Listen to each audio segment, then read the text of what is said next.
Sir अगर मेरे पास licence मेरे पास हो, हेलमेट उतार दूँ? हाँ उतार लें। अगर लाइसेंस मेरे पास हो, हेलमेट भी मेरे पास हो, फिर भी हमारा 2000 का चलान है। क्यों? वैसे पूछ रहा हूँ ना, फिर तो हमारे कंप्रोमाइज़ होना चाहिए ना।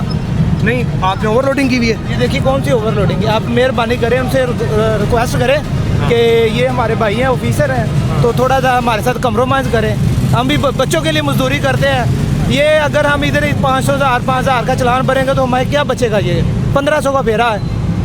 तो थोड़ा सा ये हमारे ऑफिसर हैं, इनको भी पीछे से आर्डर आए, ये चालान कर रहे हैं। ये देखिए हेलमेट भी अपने पास है, तो ये कि हमारे साथ थोड़ा कंप्रोमाइज़ करें, आपकी मेहरबानी बस।